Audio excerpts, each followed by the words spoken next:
काश्यपान्वयसञ्जातं नारायणपदाश्रितं श्रीमन्नारायणं वन्दे यतीश्वरश्रियाजुषम् कौशिकान्वयसञ्जातं वेङ्कटार्यतनूभवं वेदान्ताचार्यसच्छिष्यम् उडैवल्लभं भजे।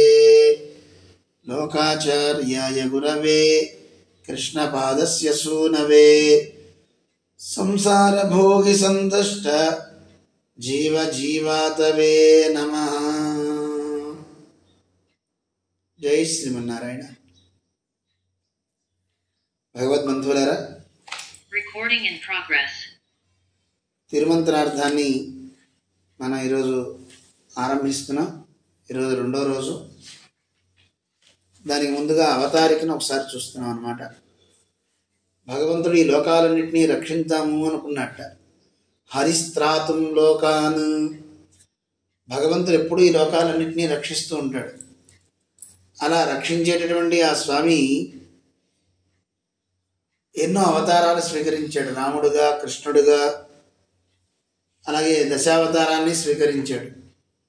అలా విచ్చేసినటువంటి ఆ స్వామి ఇన్ని అవతారాలు ధరించినా ప్రయోజనం కలగడం లేదు.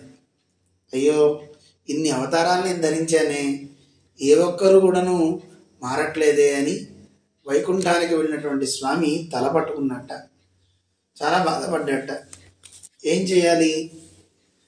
అందుకోసం భగవంతుని యొక్క బాధని చూశారు లక్ష్మీదేవి, అనంతుడు, వీళ్ళందరూ కూడా.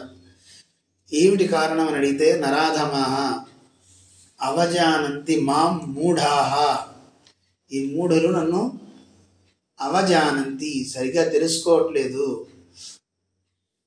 అందుకని మనందరినీ తిట్టాడు. నరాధమాహ అన్నాడు భగవద్గీతలో. ఈ నరులంతా కూడా అధములు అని బాధపడుతున్నప్పుడు ఆదిశేషుడు ప్రార్థన చేసేట, స్వామి నాకు అవకాశం ఇవ్వండి, నేను వెళ్ళి వీరందరినీ దిద్దుబాటు చేస్తా, మీకు ఆనందం కలిగిస్తా. ఎప్పుడైనా సరే భృత్యుడు అనేవాడు, భృత్యుడు అంటే పనిచేసేవాడు, యజమానికి ఆనందమైన పనులని చేయాలి, అంతే తప్ప యజమానికి దుఃఖం కలిగించే పని చేయకూడదు. అందుకని ఆదిశేషుడు గమనించాడు, స్వామి మీకు ఆనందావహమైనటువంటి కార్యాన్ని చేయడానికి నన్ను ప్రేరేపించండి, నాకు అవకాశం ఇవ్వండి అన్నాడు ఆదిశేషుడు. భగవంతుడు ఆజ్ఞ ఇచ్చాడు. ఆ ఆదిశేషుడే ఈ భూమి మీద అవతరించాడు సాక్షాత్తు రామానుజులుగా. అందుకే ఆదౌ జగదాధారశేష తదను సుమిత్రానందన వేష అని మనం భజేతరాజ స్తోత్రంలో సేవిస్తుంటాం. సాక్షాత్తు ఆదిశేషుడే ఈ భూమి మీద లక్ష్మణస్వామిగా తాను అవతరించాడు. తానే మళ్ళీ ద్వాపరయుగంలో బలరాముడుగా అవతరించాడు. తానే ఈ లోకంలో కాంతిమతి సుతుడుగా భగవద్ రామానుజులుగా అవతరించారు. అలా అవతరించిన తర్వాత కొంతకాలం రామానుజు వారి లోకంలో ఉండి 120 సంవత్సరాలు అందరినీ దిద్దుబాటు చేసి ఆ తర్వాత మళ్ళీ వైకుంఠానికి వెళ్ళాల్సి వచ్చింది.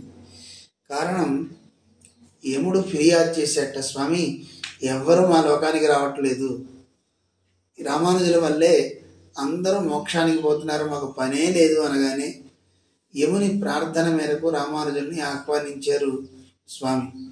200 సంవత్సరాలు ఈ భూమి మీద ఉండడానికి అవకాశాన్ని ఇచ్చాడు స్వామి.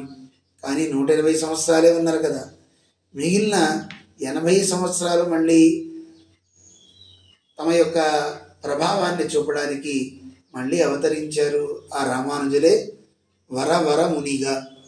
వరవర ముని అంటే మనవాళ మామునుడు, అழగియ మనవాళ మాముని అని పిలుస్తారు వీరిని. అంటే రంగనాథుని పేరు అన్నమాట. అழగియ అంటే అందమైనటువంటి, అழగియ మాముని అంటాం కదా. అంటే ఇక్కడ మనవాళన్ అంటే అందమైన అల్లుడు అని అర్థం. అழగియ అందమైన, మనవాళన్ అంటే అల్లుడు.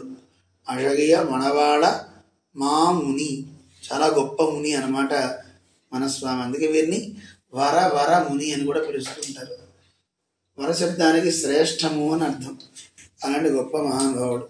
అందుకే మనకి తెలియజేస్తున్నారు, భూత్వా భూయో వరవర ముని భోగినాం సార్వభౌమ అంటున్నారు. భోగి అంటే సర్పము అని అర్థం. భోగినాం సార్వభౌమ, సర్పాలన్నిటికీ కూడా సార్వభౌముడు ఎవరు? ఆదిశేషుడు. అందరికీ కూడా గొప్పవాడు అందరికంటే. అలాంటి యోగినాం భోగినాం సార్వభౌమ వరవర ముని భూత్వా భూయో, మళ్ళీ అవతరించారు అని అర్థం. అంటే మళ్ళీ అవతరించారంటే అంతకుముందు అవతరించారా? అవును, అంతకుముందు రామానుజులుగా అవతరించారు, ఇప్పుడు మళ్ళీ వరవర మునిగా అవతరించారనమాట. మనకి ఈ అవతారికని శుద్ధసత్వం దొడ్డయ్యంగార్ అని ఆ మహానుభావులు అరుంబదం అని కొంత రాశారనమాట. ఆ అరుంబదంలో ఎందుకు అసలు ఈ వ్యాఖ్యానాన్ని మనవాళ్ళ మామూలు చేయవలసి వచ్చింది అంటే, ఏదైనా ఒక మూలం ఉందనుకోండి, ఆ మూలం ఉన్నటువంటి దానికి అంటే రామాయణం తీసుకుందాం, శ్లోకాలని వాల్మీకి అనుగ్రహించాడు.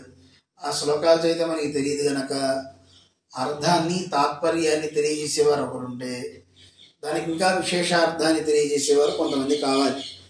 కొత్త శ్లోకం చదివితే మనకు అర్థం తెలియదు. పోనీ అందులో ఉన్న అర్థం ప్రతిపదానికి చదువుదామా, చదివితే అందులో ఉన్న సామాన్యమైన అర్థమే తెలుస్తుంది తప్ప విశేషార్థాలు ఏవి తెలియవు. విశేషార్థాలు తెలియాలి అంటే పెద్దలు కావాలి. అలాంటి పెద్దలు ఎవరు అంటే జ్ఞానులైన వారు. వారి బుద్ధి ఎలా ఉంటుంది అంటే వారిని ప్రాజ్ఞులు అని పిలుస్తారు. ప్రాజ్ఞుడు అంటే వారి యొక్క బుద్ధి ఎలా ఉంటుంది? బుద్ధికే చాలా పేర్లు ఉన్నాయి. బుద్ధి ప్రజ్ఞత్వం కలిగి ఉంటే, ప్రజ్ఞ అంటే త్రైకాలికీ మత అంటారు. అంటే బుద్ధి అనగానే ఆగామి గోచర అంటారు. బుద్ధి వాడికి లేదా అంటే బుద్ధి అనేది ఉంటే రాబోయేదాన్ని ఆలోచిస్తుంట. మతి అని కూడా పేరుంది బుద్ధికి. మతి అంటే గతంలో ఉన్న వాటిని ఆలోచిస్తూ ఉంటుంది, దానికి మతి అని పేరు. బుద్ధి అంటే ఆగామి గోచర, రాబోయే దాన్ని ఊహిస్తూ ఉంటుంది. కానీ ప్రజ్ఞ అంటే ప్రజ్ఞ త్రైకాలికీ మత, 3 కాలాలలోనూ వాడి బుద్ధి బాగా ఉంటుంది. ఎప్పుడెప్పుడు భూతకాలాన్ని అంటే జరిగిపోయిన కాలాన్ని అతను గుర్తిస్తాడు, వర్తమానంలో అంటే ఇప్పుడు జరుగుతున్న కాలాన్ని తాను పరిగణలోకి తీసుకుంటాడు. వీటన్నిటినీ సమన్వయపరుచుకుంటూ భవిష్యత్ ఏమిటి అనేది కూడా ఆలోచిస్తాడు. అంటే ప్రాజ్ఞుడు ఎవరవుతారు అంటే జరిగిపోయిన కాలాన్ని దృష్టిలో పెట్టుకొని రాబోయే కాలాన్ని ఊహిస్తూ ఇప్పుడు వర్తమానంలో కార్యాన్ని చేసేవాడు ఎవడో వాడికి ప్రాజ్ఞుడు అంటారు. మళ్ళీ గుర్తుపెట్టుకోండి ఒకసారి, ప్రజ్ఞ అనేది బుద్ధికే ఒక విశేషం. ఎవడు ప్రాజ్ఞుడు అంటే జరిగిపోయినటువంటి భూతకాలాన్ని దృష్టిలో పెట్టుకుంటూ భవిష్యత్తు కాలం ఏదైతే ఉందో రాబోయే కాలాన్ని ఊహిస్తూ ఇవి చేయాలి ఇవి చేయాలి అని ప్రణాళికలు ఏర్పాటు చేసుకుంటూ వాటికి కావాల్సినటువంటి కార్యాలన్నింటినీ వర్తమానంలో అంటే ఇప్పుడు చేస్తూ ఉంటాడు అనమాట. అలాంటి వాడిని ప్రాజ్ఞుడు అంటారు. అలాంటి గొప్ప మహానుభావులు ప్రాజ్ఞులు మన వరవర ముని, చాలా గొప్ప మహానుభావులు అనమాట. అలాంటి ఆ స్వామి ఎందుకు ఈ పని చేయాల్సి వచ్చింది అంటే, రాబోయే తరాల్లో ఉండే వాళ్ళకి ఈ కలియుగ ప్రభావం చేత ఈ పై సూత్రాన్ని చదివితే అర్థం కాదు గనక వీళ్ళకి వ్యాఖ్యానం అవసరము. వ్యాఖ్యానం గనక లేకపోతే వాడికి ఏం తెలియదు అని ఆ మహానుభావులు మనస్సులో పెట్టుకొని పెళ్ళై లోకాచార్య స్వామి సూత్రాలను అనుగ్రహించారు గనక ఆ సూత్రాలకి వ్యాఖ్యానం చేస్తే బాగుంటుంది, ఏం చెప్పారు ఇందులో అనేది వివరించాలి అని మన స్వామి సంకల్పం చేసుకున్నారు.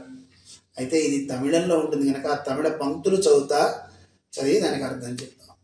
అందరూ ఇక్కడే ఉంటే ప్రతిపదానికి చెప్పచ్చు, కానీ మనకు ఉన్న తక్కువ సమయం కనుక ఒక్కొక్క లైన్ చదివి దాని తాత్పర్యం చెప్తూ ఉంటాను. ఈశ్వర నియోగత్తాది సకల జగదుజ్జీవనార్థమాగ திரு அவதரித்தருடின திருவனந்தாழ்வாருடைய அவதார விசேஷமான அழகிய மணவாள மாமுனிகள் తమ్ముడయ పరమ కృపయ్యాలే అజగయ మనవాడ మామునిగల్ అని వరవరమునికి పేరు. ఈ స్వామి తమ యొక్క పరమ కృప చేత ఏం చేశారు, అసలు ఎందుకు ఈయన అవతరించారు అంటే ఈశ్వర నియోగత్తాలే పరమాత్మే ఈయన నియోగించట. నాయన నువ్వు వెళ్ళు అని ఆయన్ని లోకానికి పంపారు. దేనికోసం పంపారు? సకల జగత్ ఉజ్జీవనార్థమాగా, ఈ లోకాన్ని మొత్తాన్ని కూడా కేవలం ఒక భూలోకం కాదు, సకల లోకాన్ని ఉజ్జీవింపజేయటం కోసమని తిరువవతరిత్తరుడిన, దానికోసమే అవతరించినటువంటి తిరువనంతాళ్వారుడయ అవతార విశేషమాన. అనంతాళ్వాన్ అని మనకి ఆ ఆదిశేషుని పిలుస్తారు. అయితే తిరు అని ముందు పెడుతూ ఉంటారు. అంటే సాక్షాత్తు ఆదిశేషుని యొక్క అవతార విశేషం మన మనవాడ మామునుడు. అంటే రామానుజులు కూడా ఆదిశేషులే, వీరు కూడా ఆదిశేష అంశ అన్నమాట. సాక్షాత్తు ఆదిశేషుడే అంటున్నారు అవతార విశేషము. అలాంటి అవతార విశేషమైనటువంటి మనవాడ మాములు తమ యొక్క పరమ కృప, ఎంత కృప అంటే చెప్పడానికి వీలు కాదు. దేన్ని బట్టి చెప్తున్నారంటే వారికి కృప ఉంది అని అంటే, సంసారి చేతనర్కు తత్వజ్ఞానం పిరందు அவர்களுக்கு ஜீவிக்கை குடலாக அருள் செய்த முமுட்சிப்படியை என்கிற பிரபந்தத்துக்கு పిళ్ళై లోకాచార్య స్వామి సూత్రాన్ని అనుగ్రహించారు. దేనికి? నారాయణ మంత్రం యొక్క అర్థాన్ని అందరికీ తెలియచేయడం కోసం చిన్న చిన్న సూత్రాన్ని అందించారు. ఎందుకోసం అంటే వారు చేసిన పని కూడా ఒకటే. సంసారి చేతనర్కు, మనందరికీ సంసారులని పేరు. ఎందుకో నిన్న చెప్పాం. సంసారి అంటే శరీరము ఆత్మ రెండు వేరుగా ఉంటే ఈ రెండింటినీ ఒకటే అని భావిస్తూ ఉంటాడు. ఈ దేహమే నేను, దేహమే నేను మనందరం అనుకుంటుంటాం కదా, ఈ దేహాన్ని నేనేనండి అని. ఎందుకంటే మనకి చాలా చోట్ల అనుభవంలో ఉంటుంది.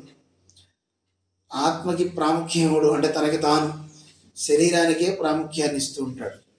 అందువల్ల శరీరమే తాను అనుకుంటాడు.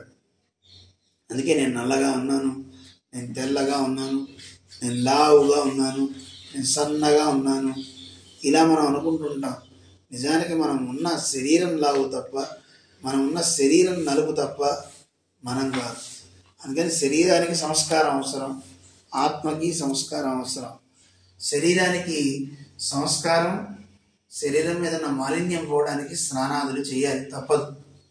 అలాగే ఆత్మకి సంస్కారం మంత్రజపం, భగవంతుని యొక్క స్మరణ. ఆ స్మరణ, భగవంతుని స్మరణ చేయటం ఆత్మకి శుభ్రపరుస్తూ ఉంటుంది, ఆత్మని ఉజ్జీవింపజేస్తూ ఉంటుంది, దానికి కాంతిని పెంచుతూ ఉంటుంది. శరీరానికి స్నానాదులు, లేపనాదులు, వీటన్నిటి ద్వారా శరీరానికి కాంతి అన్నమాట. అందువల్ల శరీర కాంతికి ఎంత ప్రాముఖ్యమో ఆత్మకు కూడా ఉజ్జీవింపజేసుకోవడానికి చేయాల్సిన పని చేయాలి అని అంటారు. అందువల్ల పిళ్ళై లోకాచార్య స్వామి ఈ సంసారంలో ఉన్నటువంటి చేతనర్కు, మనందరినీ చేతనుడు అంటారు.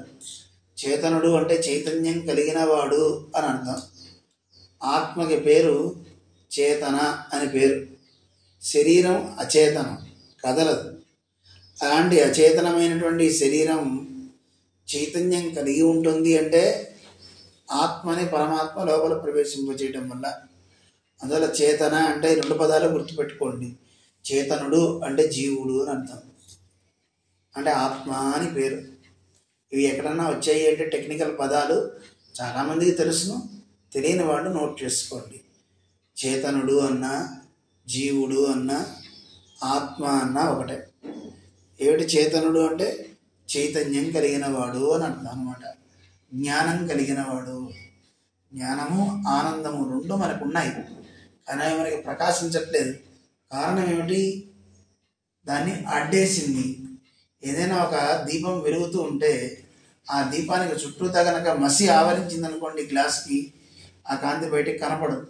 అలాగా ఒక ఉపాధి అంటే ఒక శరీరం యొక్క లబ్ధి మనకు కలగడం చేత, ఆ శరీరం యొక్క ప్రభావం చేత మనకు ఉండేటువంటి జ్ఞానం అనేది సంకుచితం అయిపోయింది. సంకుచితం అంటే తగ్గిపోయింది, అది కప్పేసింది. అందువల్ల మనకు ఆ జ్ఞానం అనేది ప్రకాశించట్లేదు.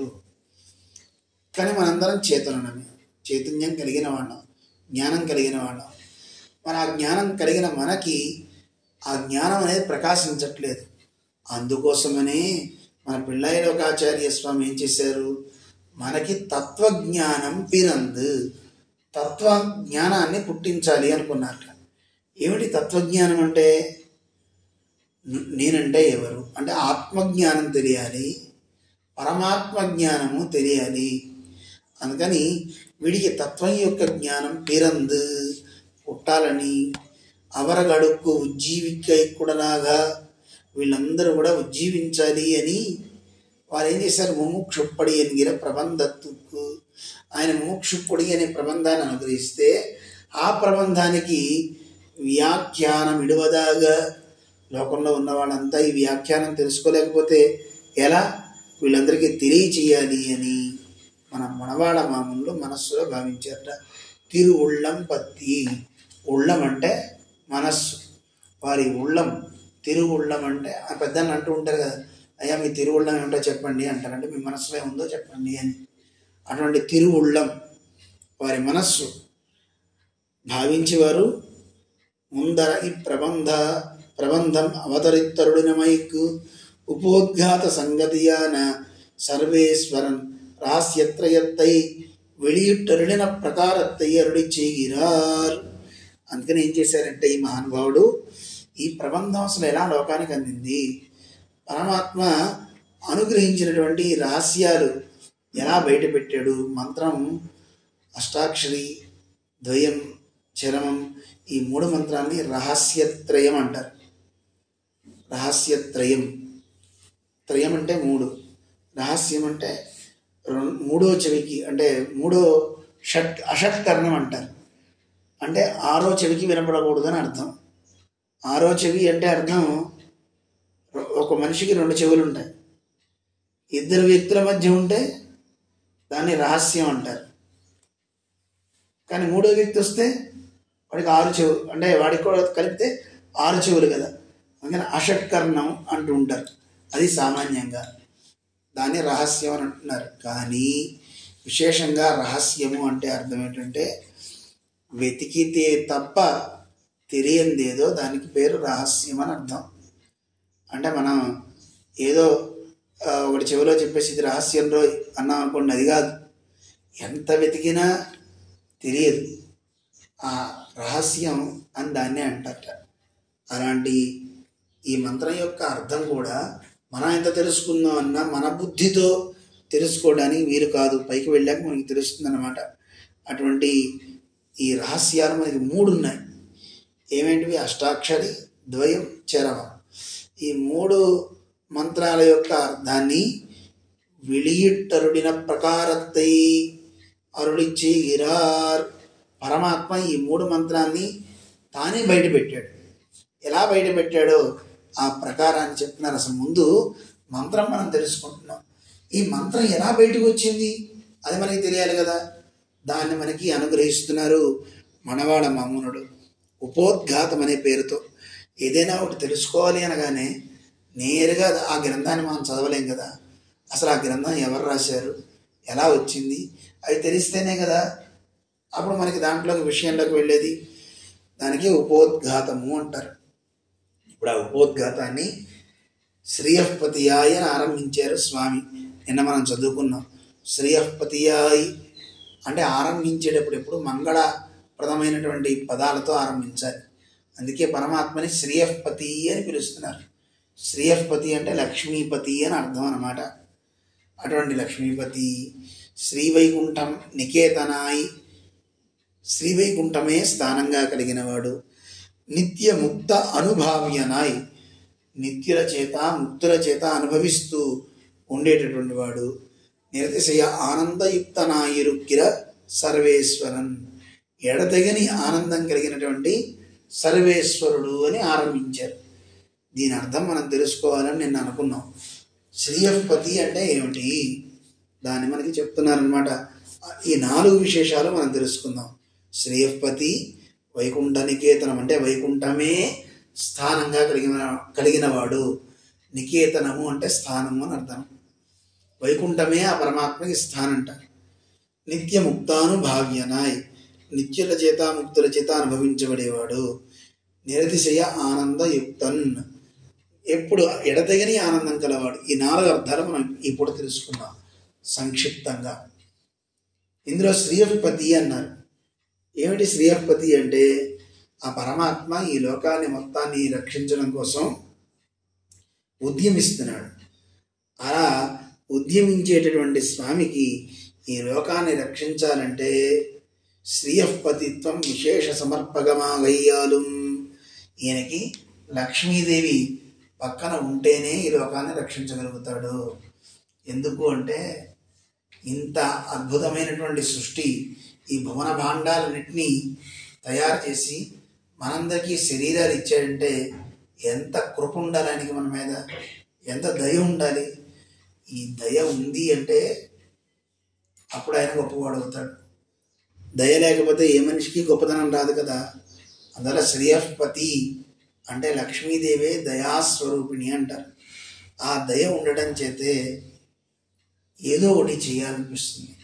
అందుకే చూడండి, మన ఇంటి దగ్గరికి భిక్షకుడు వచ్చినప్పుడు ఆ భిక్షకుడు అంటూ ఉంటాడు, అమ్మా దయ కొంచెం దయ ఉంటే కొంచెం అన్నం పెట్టండి అమ్మా అంటుంటాడు. దయ ఉన్నవాడే ఎవరికైనా అన్నం పెట్టగలుగుతాడు. ఆ దయ లేదనుకోండి, పొయ్యి మీద పాలు పెడతారు తప్ప తెచ్చేవాడు ఇవ్వడు. దయ ఉంటేనే కదా ఏదైనా చేసేది. అలా దయా కార్యం అన్నమాట. దయ ఉండాలి. అయ్యో మనవాళ్ళు అయ్యో అని అనిపించాలి. అది లేదు, లేనప్పుడు ఏం చేస్తాం? అందుకని దయ ఉంది, కానీ వాడి దగ్గర సర్వశక్తి ఉండాలి. కొంతమందికి దయ ఉంటుంది కానీ ఎదుటివాడికి పెట్టడానికి వాడి దగ్గర ఏమి ఉండదు. కొంతమందికి డబ్బులు బాగుంటాయి కానీ దయ ఉండదు. అన్ని వస్తువులు ఉంటాయి కానీ పెట్టరు. ఎందుకు? అన్నీ ఉన్నా దయ లేదు. కొంతమందికి దయ బాగా ఉంటుంది కానీ పెట్టే అర్హత లేదు, వాడి దగ్గర సొత్తు లేదు. అందువల్ల ఇలాంటి 2 కూడా పరమాత్మ దగ్గర ఉన్నాయి. దయ ఉంది, సర్వశక్తి ఉంది ఆయన దగ్గర. అయితే ఈ సృష్టి చెయ్యాలి అంటే ఆయనలో దయ కావాలి. అందుకే వేదం మనకి చెప్తూ ఎందుకు ఈ సృష్టి చేశాడు ఆయన పరమాత్మ అంటే సదైక్షత అని చెప్తున్నారు. ఐక్షత పరమాత్మ సంకల్పించను. ఎందుకు చేశాడు అంటే మన అందరి మీద ఉన్నటువంటి జాలితో, అయ్యో వీళ్ళందరినీ బాగుపరచాలి అని మనందరి కోసమని ఆ పరమాత్మ ఈ సృష్టి చేశాడు. కారణం లక్ష్మీదేవి. ఆ దయ జనించడం వల్లే ఈయనన్నీ చేశాడు. అసలు ఈయన పరమాత్మ అని తెలియాలంటే పక్కన లక్ష్మీదేవి ఉంటేనే తెలుస్తుందండి. అందుకే నారాయణుణ్ణి గుర్తించడానికి ప్రధాన నిరూపకమాగయ్యాలు. లక్ష్మీదేవి ఉంటే ఈయన నారాయణుడు అని చెప్పొచ్చుట. అందువల్ల ఈవిడ లక్ష్మీదేవి ప్రధాన నిరూపకం గనక ఈయన్ని పిలిచేటప్పుడు శ్రీయపతి అని పిలుస్తారట. అందులో లక్ష్మీపతి అవడం వల్లే ఈయన అవాప్త సమస్త కామత్వము. అవాప్త సమస్త కాముడు అంటే అర్థం పొందాల్సిన కోరికలేవి లేనట్ట. ఇక పొందవలసిన కోరికలు ఏమైనా ఉన్నాయా ఈయనకి? లేవు. ఎందుకు లేవు? సాక్షాత్తు లక్ష్మీదేవే భార్య కదండి.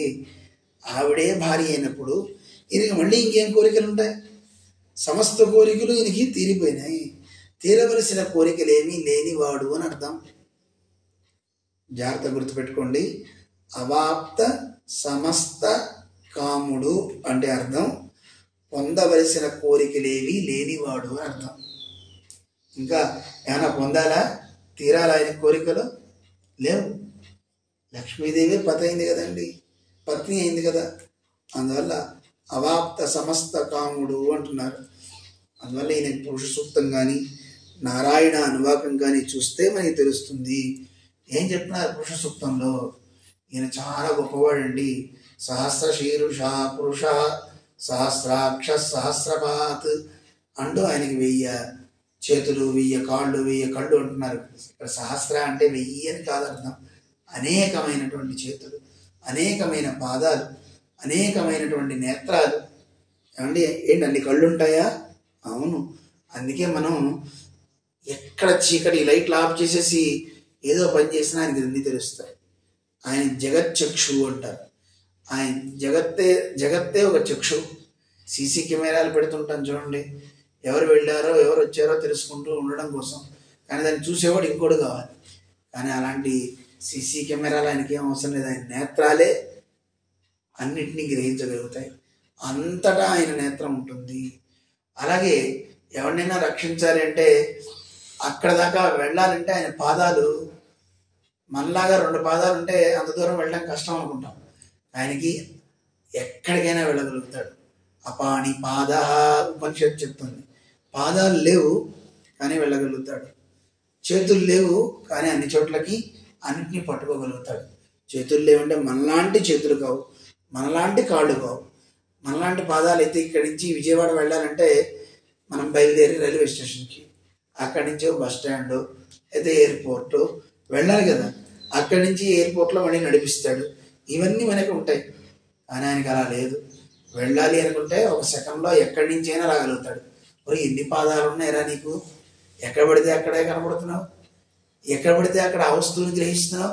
ఎన్ని చేతులు ఉన్నాయి నీకు? దేన్నైనా గ్రహిస్తున్నావు, దేన్నైనా చూస్తున్నావు. ఎన్ని నేత్రాలు, దేన్నైనా వింటున్నావు. ఎన్ని చెవులు నీకు అని అంటున్నారు. అందువల్ల ఆ స్వామికి చాలా చాలా గొప్పతనం ఉంది. ఇంత గొప్పతనం ఎలా వచ్చింది ఎవరైనా అంటే చివరిలో చెప్తున్నారు, హరిశ్చతే లక్ష్మీశ్చ పత్నియౌ. భూదేవి, శ్రీదేవి వీళ్ళందరినీ కూడా పత్నులుగా కలిగి ఉన్నాడు. వీళ్ళకి పతి అయిన వాడు. అందువల్ల సాక్షాత్తు అమ్మవారు ఉంటేనే ఈయన దేవుడు అవుతాడు. మనకి పైకి వెళ్తూ ఉంటే తెలుస్తాయి. అలాగే నారాయణ అనువాకంలో కూడా అన్నీ ఈయన నుంచే ఆవిర్భవించాయి అని తెలుస్తుంది. అలాంటి గొప్పవాడు సామాన్యుడు కాదు. అందువల్ల ఈయన శ్రీయపతి అవడం వల్లనే అవాప్త సమస్త కామత్వం ఉళ్ళదు. ఆయనకి తీరవలసిన కోరికలు ఏమీ లేవు అంటే కారణం ఏమిటి? శ్రీయపతి అవడం వల్లే. లక్ష్మీదేవిని పతిగా, ఆయన పత్నిగా వరించడం వల్లనే అని మనకి తెలుస్తుంది అన్నమాట. దీన్ని ఇందులో చెప్తున్నారు. అందువల్ల ఈ విశేషణాలు చాలా గొప్పవి. అయితే మరి చాలా గొప్పదండి, సంతోషం. ఈయన ఈశ్వరత్వ వ్యాప్యత్వంగళాన హేయ ప్రత్యనీకత్వ కళ్యాణైకతానత్వంగళై అరుళి చీగిరార్. ఈ పరమాత్మకి ఈయన శ్రీయపతి అని చెప్పారు, అవాప్త సమస్త కాముడు అని చెప్పారు. బాగుందండి. మరి ఈయన్ని నిరూపించే గుణాలు ఏమైనా ఉన్నాయా?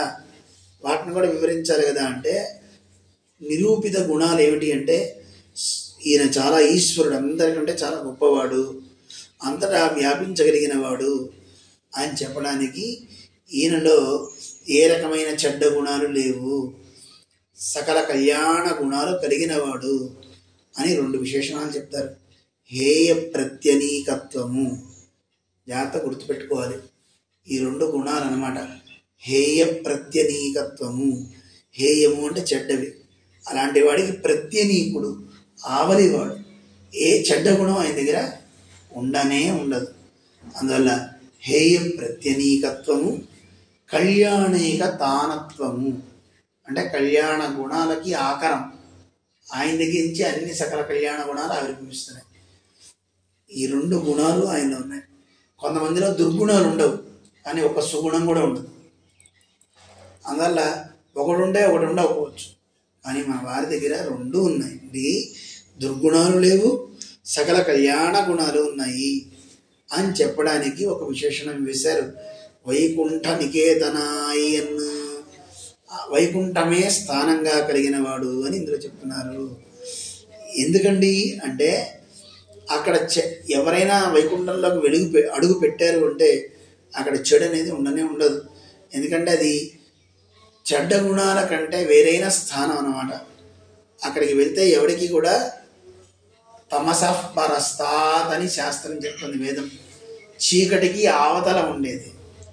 అక్కడ ఈ లోకంలో ఉన్నట్లుగా అజ్ఞానం అనేది ఆవరించదు. అజ్ఞానం అనేది ఒకంత కూడా రాని ప్రదేశం ఏదో అది వైకుంఠము. కుంఠము అంటే దుఃఖము. ఆ కుంఠం అనేది ఉండనే ఉండదట, అందుకే వైకుంఠము అంటారు. అందుకే వైకుంఠమే స్థానంగా కలిగినవాడు ఆ పరమాత్మ. అంటే ఆయన ఎక్కడుంటే అది వైకుంఠమే. ఆయన ఉన్న చోట ఎక్కడా కూడా దుఃఖం అనేది ఒకంత కూడా ఉండదు. అందువల్ల కుంఠము దుఃఖము, ఆ కుంఠం అనేది లేకుండా చేసేస్తాడు పరమాత్మ. అలాంటి సకల కళ్యాణ గుణాలు కలిగిన వాడు. అయితే ఏమండి, అజ్ఞానం అనేది ఉండదు వైకుంఠంలో. మరి ఆయనకు అన్నీ ఉన్నాయా గుణాలు? అన్నీ తెలుస్తాయా? అమ్మో, అన్నీ తెలుసండి. సర్వజ్ఞ సర్వవిత్ అని ఉపనిషత్తులు చెప్తున్నాయి. ఎస్ సర్వజ్ఞ, ఆయనకు అన్ని జ్ఞానాలు ఉన్నాయి, సమస్తం తెలుసును. సర్వజ్ఞ, అన్నీ తెలియడమే కాదు, సర్వవిత్ అని ఇంకో పదం చెప్తున్నారు. అంటే ఈ సకల భువన భాండాలలో ఎన్నో లక్షల జీవరాశులు, కేవలం మన లోకం తీసుకుంటేనే 84 లక్షల జీవరాశి ఉంది. అలాంటివి ఇంకా ఎన్నో లోకాలు ఉన్నాయి కదా. అన్ని లోకాల్లో ఎంత జీవవర్గం ఒక సెకన కాలంలో ఏం చేస్తుందో తెలుసుకోగలట, అన్ని జీవరాశుల గురించి. దాన్ని సర్వజ్ఞత్వం అంటారు. ఇక సర్వవిత్ అని ఇంకో పదం వేశారు. సర్వవిత్ అంటే ఏకకాలంలో ఇన్ని కోటాను కోట్ల జీవరాశుల యొక్క మనస్సులో ఏమనుకుంటున్నాయి. ఇప్పుడు ఒకడు అనుకుంటున్నాడు, అబ్బా క్లాస్ ఇంకాసేపు చెప్తే బాగుండు, ఇంకా నిద్రపోవచ్చు అనుకుంటున్నాడు. ఒక ఆయన అనుకుంటున్నాడు, ఇంకా చెప్తే రాసుకోవాలనుకుంటున్నాడు. ఇంకో ఆయన అనుకుంటున్నాడు, ఏమిటో ఈ వేదాంతం మనకెందుకు, అసలు రాయడం అవసరమా, ఎందుకు అని గడ్డం కింద చేపెట్టి ఆలోచిస్తున్నాడు. ఏదో పరధ్యానంలో ఉన్నాడు. ఇంకొంతమంది ఆలోచిస్తారు, తొందరగా అయిపోతే ప్రసాదం తీసుకుని వెళ్ళిపోవచ్చు కదా అని ఆలోచిస్తున్నారు.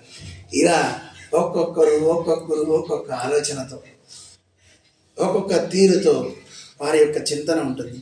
వీటన్నిటిని అంటే కేవలం మనుష్యులు వాటిని మనం గుర్తించగలం, కానీ జంతుజాలానివి మనం గుర్తించలేమే. ఓ దోమేమనుకుంటుంది, ఒక ఈగేమనుకుంటుంది.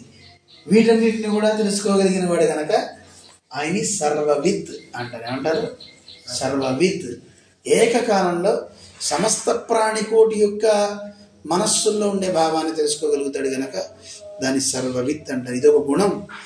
చెడ్డ గుణాలు లేకపోవడం అనేది హేయ ప్రత్యనికత్వం అన్నారు. సకల గుణాలు కలిగిన వాడు గనక సర్వజ్ఞుడు సర్వవిత్ అన్నారు. అలాగే సత్యకాముడు, సత్య సంకల్పుడు అని వేదం చెప్తోంది. ఏది అనుకుంటే అవన్నీ అవుతాయి, ఏది సంకల్పిస్తే అవన్నీ కూడా అవుతాయి అంటారు. అలాంటి సమస్త కళ్యాణ గుణాత్మకుడు అవటం చేతే సూరిభోగ్యనాగయ్యం అంటే సూర్యుల చేత భోగాన్ని అనుభవిస్తున్నాడు. అందుకే చెప్పారు కదా, నిత్య ముక్త అనుభావ్యనాయ్. వైకుంఠంలో ఉండే అంటే నిత్యులు ముక్తులు అనే వారి యొక్క అందరూ సేవ చేస్తుంటే వారి ఆనందాన్ని అనుభవిస్తూ ఉంటాడట. అలాంటి స్వామి వారితో ఉంటాడు కనుక ఆయనకి నిరతిశయమైన ఆనందం కలిగి ఉంటాడట ఎప్పుడు పరమాత్మ. ఇది ఒకదాని కూడా కనెక్షన్ చూడండి. శ్రీయపతి లక్ష్మీపతి అవటం వల్ల సృష్టి చేస్తున్నాడు. ఆ సృష్టి లక్ష్మీపతి అవటం వల్లే ఈయన ఎక్కడుంటే అక్కడ వైకుంఠం అవుతుంది. అంటే అక్కడ దుఃఖం అనేది ఉండదు, అంటే వైకుంఠమే స్థానంగా కలిగి ఉంటున్నాడు. అంత మాత్రమే కాదండి, లక్ష్మీపతిత్వం అయి ఉండి దుఃఖం లేని స్థానంలో అయిన ఉంటాడు గనక అక్కడ నిత్యులు ముక్తులు ఉండి వారి చేత అనుభవించబడుతూ ఉంటాడు. వాళ్ళందరూ ఉండడం వల్ల ఆనందాన్ని ఎప్పుడు కూడా అనుభవిస్తూ ఉంటాడు. నిరతిశయ ఆనందం. ఏ తండ్రికైనా ఆనందం ఎప్పుడు వస్తుందండి? తన సంతానం దగ్గర ఉంటే వస్తుంది. నిత్యులు ముక్తులు అందరూ దగ్గర ఉండేసరికి ఆనందం ఎక్కువగా ఉందట ఆ పరమాత్మకి. సర్వేశ్వరం అంటున్నారు. ఇంకా ఈ శ్రీయపతి అంటే ఏమిటో ఈ విశేషాన్ని మనకి తెలియజేస్తున్నారు. అది క్రమంగా రేపు తెలుసుకుంటూ ముందుకు సాగుదాం. లోకాచార్యాయ గురవే కృష్ణపాదస్య సూనవే సంసార భోగి సందష్ట జీవ జీవాతవే నమః.